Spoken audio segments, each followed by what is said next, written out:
This is the VOA Special English Technology Report. In late January, for the first time, President Obama publicly confirmed the American use of drone strikes in tribal areas in Pakistan.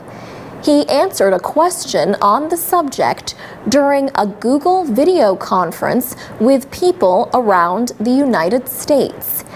He said, "I want to make sure that people understand that actually drones have not caused a huge number of civilian casualties. For the most part, they have been very precise, precision strikes against Al-Qaeda and their affiliates." Debate continues about how many people, including civilians, have been killed in those drone attacks. Drones are technically known as unmanned aerial vehicles, or UAVs. These aircraft, however, are not just used for airstrikes, and they are not just used by governments. Drones are useful for aerial photography, including industrial tasks like pipeline inspections. And human rights activists, environmental groups, and journalists are increasingly using drones in their work.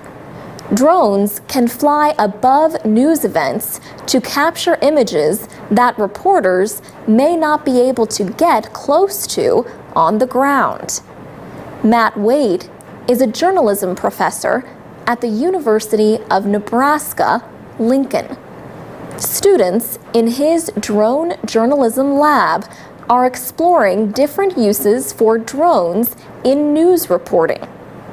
He says, "Drone journalism, as an idea, is less than a year old at this point.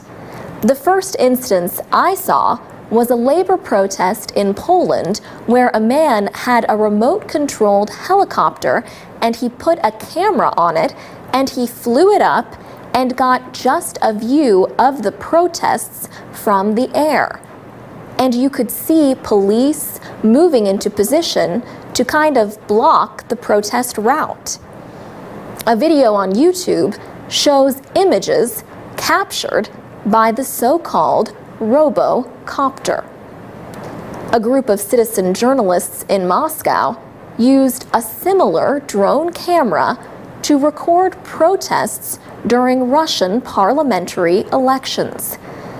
And Professor Wade noted a recent environmental case in the United States captured by someone flying his remote-controlled airplane.